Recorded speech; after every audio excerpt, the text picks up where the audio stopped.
आप देख रहे हैं आज का संदेश। नमस्कार, आज का संदेश के इस वीडियो में आपका स्वागत है और मैं हूं नरोत्तम शर्मा। दोस्तों, आज चुनाव से इतर देश के सबसे बड़े मुद्दे भ्रष्टाचार व बढ़ती असमानता पर बात करते हैं, ताकि हम जान सकें कि नेताओं के गरीबों व किसानों के हितों में दिए गए भाषणों की सच्चाई क्या है। विश्व की 5वीं सबसे बड़ी अर्थव्यवस्था वाले देश का कुल बजट 35 लाख करोड़ से भी कम हो चला है, जिसमें से पिछले 74 सालों में देश के भ्रष्ट नेताओं, अफसरों व कॉरपोरेट ने लूटकर 280 लाख करोड़ रुपयों को विदेशी बैंकों में जमा किया है। आपको यदि सालों में महीनों में इसे बांट कर देखें तो प्रति माह हजारों करोड़ रुपया देश का लूटकर विदेशी बैंकों में जमा कराए गए और देश की जनता को कभी गरीबी हटाओ तो कभी भ्रष्टाचार मुक्त भारत के नारों का झुनझुना थमाया जाता रहा।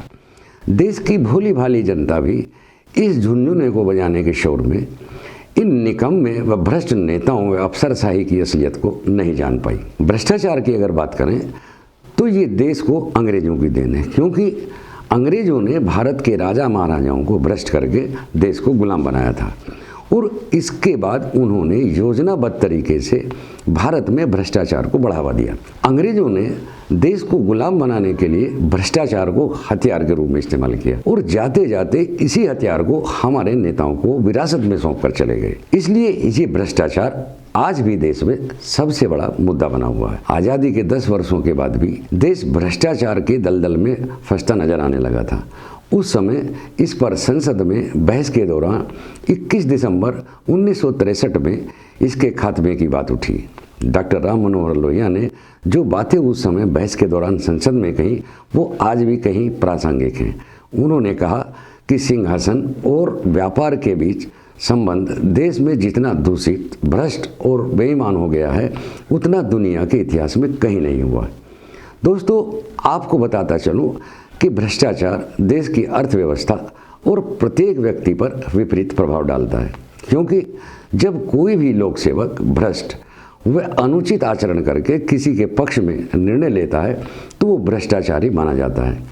और आज देश में भ्रष्टाचार अधिकांश राजनेताओं व नौकरशाही को अपनी जद में ले चुका है। विवेकाधिकार निर्णय के अधिकारों को आज वस्तु अनुपूरक करते हुए दूसरे कारणों के आधार पर इस्तेमाल किया जा रहा है, तो यही भ्रष्टाचार कहलाता है। या यूं कहें कि जब किसी निर्णय को कोई शासकीय, प्रशासकीय या न्यायपालिका का अधिकारी धन या किसी अन्य लालच के वशीभूत होकर करता है तो वो भ्रष्टाचार कहलाता है। ये कहने में भी कोई गुरेज नहीं कि आज मीडिया भी इसकी जद में आ चुका है, अर्थात लोकतंत्र के सभी स्तंभों को भ्रष्टाचार कमोबेश अपनी जद में ले चुका है।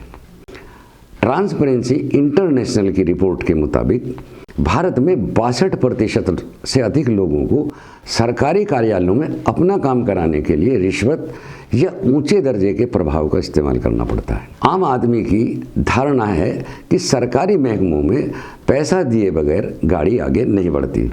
जनता में जागरूकता के चलते सरकारों ने भ्रष्टाचार विरोधी अधिनियम 1988, सिटीजन चार्टर कानून, सूचना का अधिकार अधिनियम, कमीशन ऑफ इंक्वायरी एक्ट आदि सभी कुछ बनाया, लेकिन आज के कानून भी भ्रष्ट नेताओं व अधिकारियों के चलते इन्हें कुंद बना दिया गया है।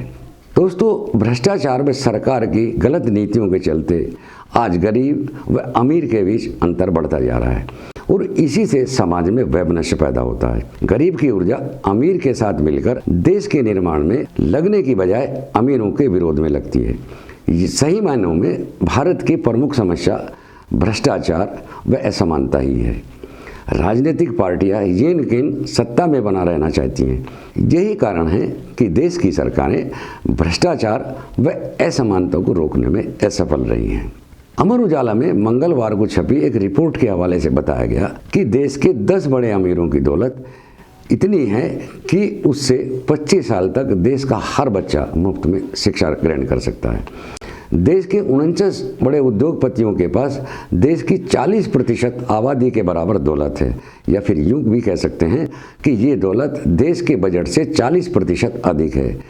एक गरीब जहां 29 रुपया रोज खर्च कर पाता है तो वहीं देश के टॉप 10 उद्योगपति यदि रोज 75 करोड़ रुपया भी खर्च करे तो उन्हें वर्तमान पूंजी खर्च करने में 84 वर्ष लग जाएंगे। जी हाँ दोस्तों, आपने सही सुना। आइए देश के 10 बड़े उद्योगपतियों की संपत्ति भी मैं आपको बताता हूँ।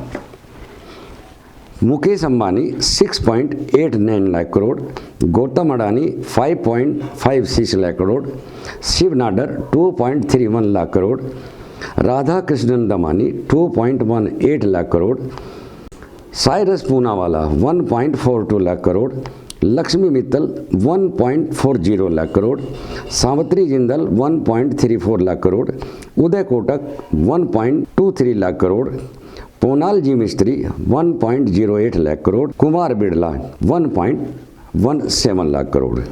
जी हाँ दोस्तों, आप जानकर चौंक जाएंगे कि यदि देश के 100 बड़े उद्योगपतियों की संपत्ति सरकार को मिल जाए तो राष्ट्रीय ग्रामीण आजीविका मिशन योजना को अगले 365 सालों तक चलाया जा सकता है।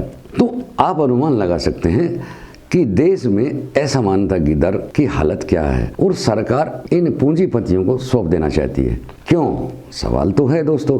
इन सब आंकड़ों को आप देखना जरूर और विचार करें कि हमारी सरकारें किसके लिए काम कर रही हैं। और चुनाव व रैलियों में गरीबों के पैर धोना, उनके घर जाकर खाना खाना एक दिखावे से ज़्यादा कुछ नहीं लगता। हमारे देश में शिक्षण संस्थानों, अस्पतालों, कानून व्यवस्था की बदहाली सभी जानते हैं, लेकिन बावजूद इसके हमारी सरकारें गरीबों को राहत देने के नाम पर समर्थकों की टोली खड़ी करती हैं। सार्वजनिक वितरण प्रणाली तक में 30 से 35% रिसाव होता है। मनरेगा के नाम पर निकम्मों की टोली खड़ी करके पैसे की बंदरबाट की जाती है। सरकारें अपनी विफलता छिपाने के लिए फर्जी विज्ञापनों व मीडिया तक का सहारा लेती है। जन भावनाओं को दबाने के लिए सरकारी मशीनरी तक का दुरुपयोग किया जाता है। हरियाणा में करनाल के एसडीएम का वायरल वीडियो इसका सबसे बड़ा उदाहरण कहा जा सकता है, जिसमें वो कहते हैं कि प्रदर्शनकारियों के सर फोड़ दो। बड़े बड़े अधिकारियों को बीआरएस देकर पार्टियां ज्वाइन कराई जाती हैं और आम कार्यकर्ता को एक प्रदेश का मुख्यमंत्री कहता है कि लठैतों की टोली बनाओ, जेल जाओगे तो और बड़े नेता बनोगे। कमाल का चरित्र है, आप सोचिए जरूर। मेरा मानना है कि भ्रष्टाचार को रोकने के लिए विभिन्न योजनाओं जैसे शिक्षा, स्वास्थ्य, खाद्यान्न योजना, मनरेगा आदि के माध्यम से खर्च की जाने वाली रकम को सीधे पात्र लोगों के खाते में भेजा जाए तो बीच का भ्रष्टाचार अवश्य खत्म हो जाएगा। देश को महाशक्ति बनाने के लिए एक महान क्रांति की आवश्यकता है और ये तभी संभव है जब हमारे नेताओं में भी वैचारिक क्रांति होगी। क्योंकि सरकार भ्रष्ट हो तो जनता की ऊर्जा भटकती है और देश की पूंजी का रिसाव होता है। यही वजह है कि भारत के खजाने से लूटा गया धन विदेशी बैंकों में जमा है। समय आ गया है कि जनता को जागरूक किया जाए। नेताओं को सत्ता व शासक के रूप में नहीं, जन सेवक के रूप में कार्य करने की आवश्यकता है। तभी तो आगे बढ़ेगा इंडिया, विश्व गुरु बनेगा इंडिया। बहुत देर हो चुकी है, अब नारे व भाषणों की जगह कुछ करने का समय आ गया है। अपना प्यार व सहयोग हमें लाइक व सब्सक्राइब कर यूं ही देते रहें ताकि हम आपको सच्ची व सटीक खबरें आप बताते रहें। नमस्कार।